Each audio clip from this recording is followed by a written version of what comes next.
왜 공부해야 되는지를 말씀드리기 전에 행태를 한번 살펴보게 되면 몰려다니시는 것 같아요. 어느 종목이 좋다 이런 얘기들 많이 하는데 반대로 요즘처럼 이제 시장이 조용할 때는 기존에 이제 물렸던 자산들을 빼기도 하고 반대로 하는 게 훨씬 더 유리하거든요. 극명하게 차이가 나죠. 왼쪽 DYDX가 사실 1위 사업자고요.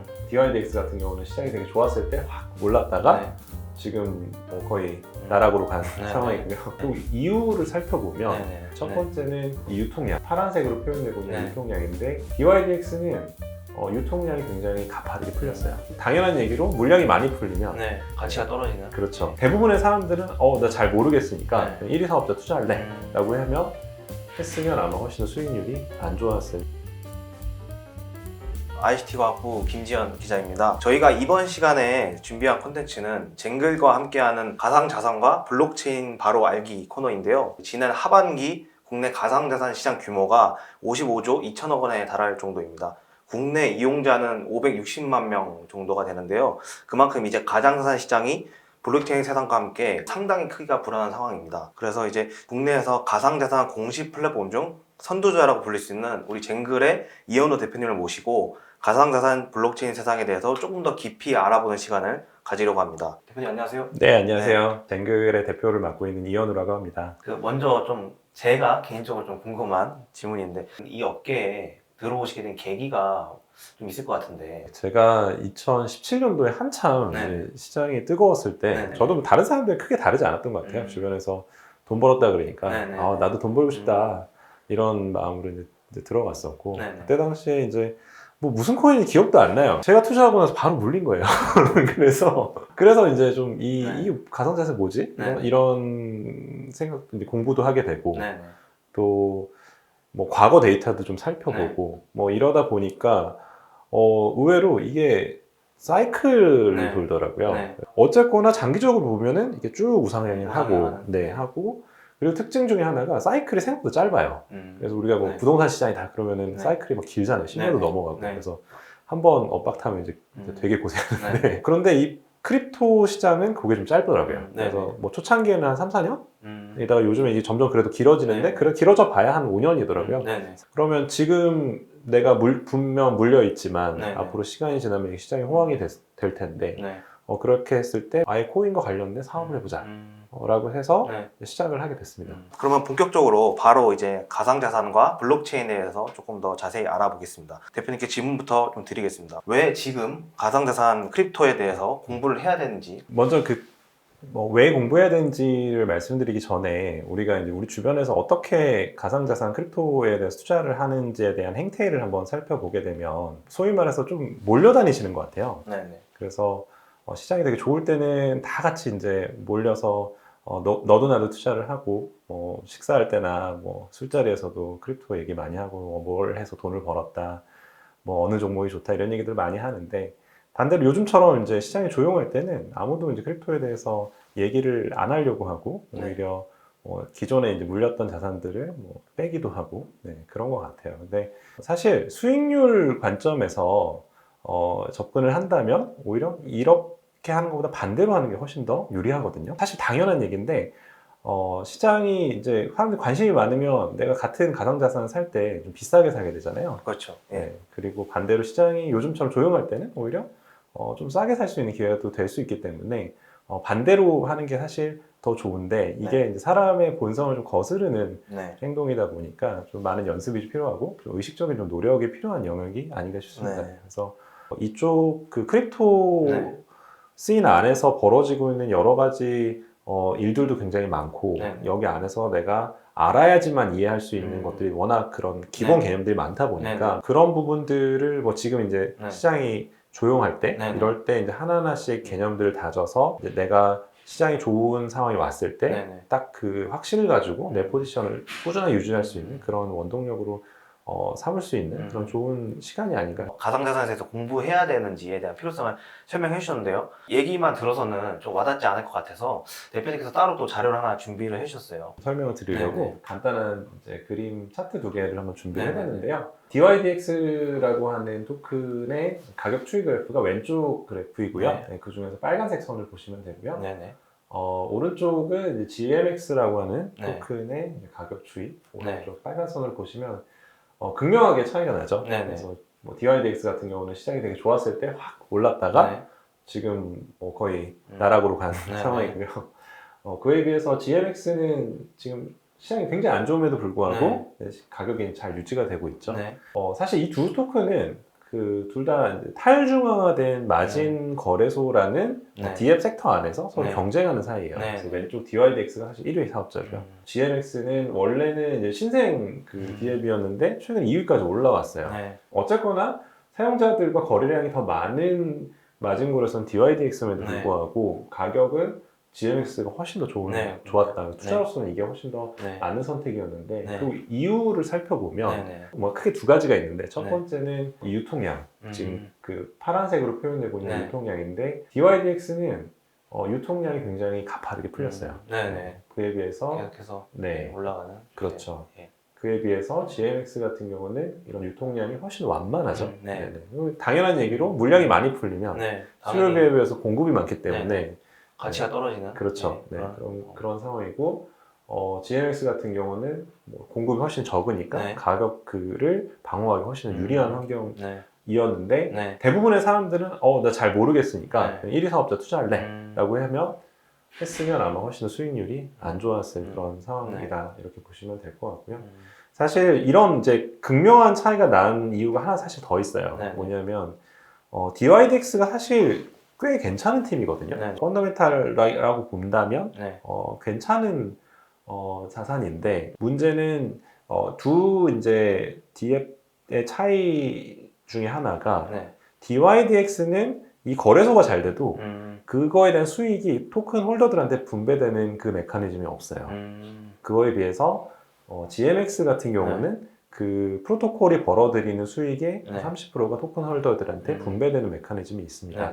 근데 그 왜 그러냐면 DYDX 같은 경우는 사실 뭐 이렇게 공식적으로 컨펌된 부분은 아니지만 팀이 이제 미국에 있거든요. 근데 토큰 홀더들한테 내가 프로토콜이 벌어들인 수익을 분배하는 순간 이 프로토콜이 증권으로 분류될 수 있는 위험성이 있습니다. 그래서 아무래도 조금 더 눈치를 보는 상황이지 않나라 싶고 GMX 같은 경우는 그런 부분에서 조금 더 자유롭게 토큰의 가치를 제고하기 위해서 노력을 할 수 있는 환경이 있지 않나 이렇게 볼 수 있고요. 그래서 이런 뭐 후자의 부분은 사실 조금 더 깊이 들어가는 내용이기 때문에 배경을 알아야 되니까 그런 부분들은 뭐 조금 어렵다고 하더라도 최소한 우리가 유통량 스케줄에 대해서 1차적으로 좀 챙기면 또 많은 실수를 줄일 수 있다 이렇게 이 얘기 한번 드려보고 싶었습니다. 결국에는 투자도 좀 공부를 해야 된다 이런 말씀인 것 같고요. 암호화폐 또 코인에 대한 개념 중에서도 많이들 헷갈리시는 표현이 있어요. 그래서 뭐 도대체 코인은 뭐고 토큰은 뭐냐 그 차이에 대해서 궁금하신 분들 좀 많더라고요. 코인과 토큰에 대한 차이 그거에 대해서 간단하게 좀 먼저 설명을 좀 부탁드리겠습니다. 코인과 토큰은 사실 개념이 유사해요. 저희가 이제 투자할 수 있는 자산이다라는 측면에서 동의를 하고요. 다만 우리가 코인과 토큰의 차이를 이해하려고 하면 그 메인넷이라고 하는 개념을 이해해야 돼요. 그래서 메인넷은 우리가 뭐 잘 알고 있는 그 블록체인 네트워크 그 자체를 이제 메인넷이라고 하고요. 그 메인넷을 돌리려고 하면 사실 그 메인넷에 올라가는 그 트랜잭션에 대해서 누군가는 검증을 해줘야 되거든요. 어떤 형태에 대한 검증이든 그 검증자들한테 보상이 가야 됩니다. 그래서 그 보상을 지급하기 위한 하나의 이제 매개체로서 활용되는 것이 블록체인의 네이티브한 코인으로 이제 지급이 되고요. 반대로 이 토큰은 보통 스마트 컨트랙트 플랫폼 위에서 구현되는 어떤 자산의 개념입니다. 그래서 크게 보면은 이제 두 가지로 나누고요. 우리가 이제 소위 말해서 토큰이라고 하는 ERC20 그 펀지블 토큰이 한 가지가 있고요. 그 다음에 이제 우리가 요즘에 이제 많이 대중적으로 알려졌는데 NFT라고 해서 이런 어떤 뭐 게임의 아이템이라든지 미술 작품이라든지 이런 부분들을 표현해내는 ERC721 표준에 의해서 이제 정의되는 난펀지블 토큰에 해당하는 자산군이 있다 이렇게 보시면 될 것 같습니다. 예를 들어서 뭐 코인은 메인넷이 있고 토큰은 메인넷이 없다 이렇게도 구분을 할 수가 있을까요? 네, 맞습니다. 그래서 코인은 쉽게 얘기해서 그 메인넷을 돌리기 위한 어떤 가장 기본이 되는 자산이다 이렇게 보시면 되고 토큰은 그 메인넷 위에서 돌아가는 다양한 형태의 구현된 자산이다 이렇게 보시면 될 것 같습니다. 그래서 숫자로 보면 코인은 훨씬 더 소수이고요. 네, 그 그렇죠. 메인넷 위에서 뭐 이더리움 같은 네. 경우는 뭐 수십만 개의 네. 토큰이 그 네. 위에서 돌아가고 있죠. 그래서 그런 개념으로 보시면 좋을 것 같습니다. 이렇게 코인과 토큰에 대한 차이를 조금 더 알아봤는데요. 그렇다면 이제 코인의 역할이 도대체 어떤 식으로 되는 건지 좀 궁금하거든요. 뭐 방금 간단히 말씀을 드리긴 네. 했죠. 네네. 그래서 그 네트워크를 돌리기 위해서는 사실 네. 인센티브를 배분을 해야 되는데 네네. 그 인센티브 수단으로서도 활용이 되고요. 토큰의 경우에는 네. 따지고 보면 모든 D앱들이 토큰을 발행할 필요는 없어요. 네네. 기존에 발행된 네. 뭐 이더리움을 활용해도 되고 네. 뭐 한국 같은 클레이튼을 활용해도 되고요. 네. 근데 그럼에도 불구하고 많은 이제 뭐 D앱 또는 D앱을 운영하고 하는 플랫폼들이 자체적인 코인을 발행하는 이유는 첫 번째는 주권과 관련돼 있어요. 네. 그 주권이라는 것은 대한민국이라는 나라도 네. 사실 뭐 원화라는 화폐를 발행을 안 해도 되잖아요. 네네. 네, 안 해도 되고 그냥 달러를 활용하면 되는데 네. 굳이 우리가 원화라는 화폐를 발행을 해서 사용하는 이유는 우리나라의 경제적인 주권을 네. 우리 스스로 이제 영위하기 위해서 사실 네. 원화라는 화폐를 네. 발행하는 거죠. 마찬가지로 그 D앱도 사실 본인의 화폐를 갖고 있지 않다면 그 발행량의 어떤 조절이나 그 운영에 있어서 제약 조건이 많습니다. 네. 그래서 아무래도 자체적인 이제 통화 수단을 갖기를 네. 대체로 원하고요. 그게 첫 번째 이유고, 두 번째는 어떤 프로젝트를 이제 만들어내기 위해서는 여러 가지 자원들이 필요하잖아요. 네, 인건비도 그렇죠. 필요할 네. 것 같고, 뭐 서버비도 필요하고, 네. 그런 자원들을 충당하기 위한 어떤 자금이 필요한데 그런 자금을 모집하는 수단으로서 네. 네, 토큰이 활용되는 게 가장 또 주요한 목적이라고도 네. 볼 수 있습니다. 네, 그거 외에도 사실 이 코인이라고 하는 것이 예전에 네. 이제 그런 논란들이 되게 많았거든요. 이게 네. 화폐로 봐야 되냐, 이게 주식으로 봐야 되냐, 이게 커머디티로 봐야 되냐. 네. 이거는 뭐 사람마다 뭐 의견들이 여전히 분분하지만 네. 저는 그 세 가지 성격을 다 갖고 있다 이렇게 보고 있습니다. 네. 주식이라고 하면 우리가 주주총회에서 네. 의결을 할 수가 있잖아요. 네. 네, 마찬가지로 요즘에 거버넌스 토큰이라고 해서 네.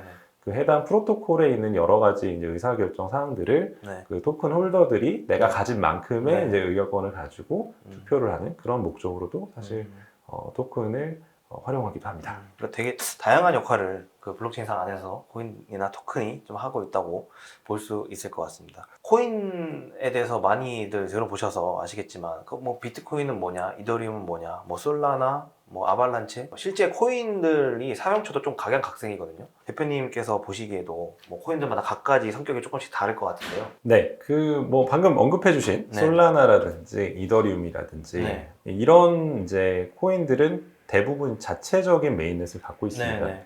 그래서 이런 이제 메인넷은 사실 장기적으로 보면 네. 웹 2.0 시대의 플랫폼이라고 거대 플랫폼이라고 네. 하는 뭐 구글, 사실 우리나라 같은 건 네이버가 네. 있죠. 이런 거대 플랫폼들에 대한 대안 역할을 하기도 네. 하거든요. 그래서 일단 플랫폼에 대한 대안이라고 해서 플랫폼 코인이라고도 부릅니다. 그런 플랫폼 코인 영역이 하나가 있을 수 있을 거고요. 그다음에 대부분 D앱들이 발행하는 토큰들은 네. 우리가 유틸리티 토큰이라고 해서 네. 그 D앱의 어떤 서비스를 활용할 때 네. 사용하는 토큰으로서 보통 이제 활용이 되고요. 네. 네, 그래서 그쪽 그 유틸리티 토큰에 해당하는 토큰들이 우리 주변에 굉장히 네. 많이 발행되고 있다 이렇게 보시면 될 것 같습니다. 그리고 뭐 유틸리티는 아니지만 네. 그 해당 프로토콜의 어떤 의사결정을 하기 위해서 그런 목적으로 특별히 발행된 것은 거버넌스 토큰이라고도 하고 네. 그 웹 3.0 생태계 안에서도 사실 달러가 필요했을 때 이제 달러에 패깅된 뭐 USDT나 USDC 같은 네. 그런 형태의 코인을 스테이블 코인이라고 네. 합니다. 그래서 뭐 그렇게 한번 크게 보면 네 가지로 분류를 해볼 수가 있을 것 같고요. 이거 네. 외에도 이제 뭐 다양한 형태로 분류가 가능하죠. 네. 말씀해 주셨던 내용들 중에 뭐 어쨌든 D앱에 대한 좀 단어가 좀 많이 나와서요. D앱에 대해서 조금 더 한번 설명을 해주셨으면 좋겠어요. 네, D앱은 사실 스마트 컨트랙트의 일종이죠. 우리가 모바일에서 그냥 앱을 네. 떠올리기는 거는 어렵지 않잖아요. 네. 근데 그 앱이 블록체인 위에서 돌아갈 때, 스마트 컨트랙트에 의해서 네. 돌아갈 때, 그럴 때 이제 그 어플리케이션을 우리가 D앱이라고 네. 얘기한다. 이렇게 이해하시는 게 가장 편하지 않을까 싶고요. 스마트 컨트랙트를 통해서 우리가 애플리케이션을 돌렸을 때 네. 가장 큰 장점은 그 어플리케이션이 어떻게 동작하는지에 대해서 네. 미리 합의가 돼 있고 그 합의에 형태는 네네. 이제 스마트 컨트랙트의 어떤 코드의 형태로 네네. 모두가 다 볼 수 있는 형태로 이 구동이 되어서 네네. 기존의 어플리케이션은 사실 서버와 통신을 하는데 네네. 서버 내부에서 어떻게 동작하는지에 대해서는 사람들이 알 수가 없잖아요. 네, 그렇죠. 네, 그래서 네. 뭔가 게임을 한다라고 봤을 때 게임 안에서 어떤 확률형 아이템이 예를 들면 돌아간다 음. 했을 때 그 확률이 제대로 구현이 돼 있는 건지 공평하게 구현이 되는 건지 이런 것들을 사실 알 수가 없잖아요. 네네네. 근데 DF 형태로 이제 이런 부분들 구현을 하게 되면 모두가 그 코드에 대해서 공개적으로 접근 네. 가능하기 때문에 그런 부분들을 굉장히 투명하게 관리할 수 있다. 이런 것들이 이제 큰 특징인 것 같습니다. 그러니까 탈중앙의 그런 개념은 가치 안에 들어가 있기 때문에 네, 그게 곧 이제 DF의 성격을 또 반영하기도 하는 것 같습니다. 네 맞습니다. 네, 그래서 일단은 첫 코너는 이렇게 해서 그 먼저 그 블록체인과 가상자산에 대한 좀 오해 그리고 이거 관련된 궁금증을 좀 먼저 알아보는 시간을 가졌습니다. 그래서 다음 화에서는 잠깐 이제 대표님께서 설명해 주셨지만 그 가상자산도 결국에는 어떤 투자를 하기 위해서 저희가 참고해야 되는 자료, 그 다음에 도구 같은 게 좀 필요하거든요. 또 어떤 식으로 투자할 수 있는 도구들이 있는지 좀 그런 거에 대해서 살펴보는 시간을 좀 가지겠습니다.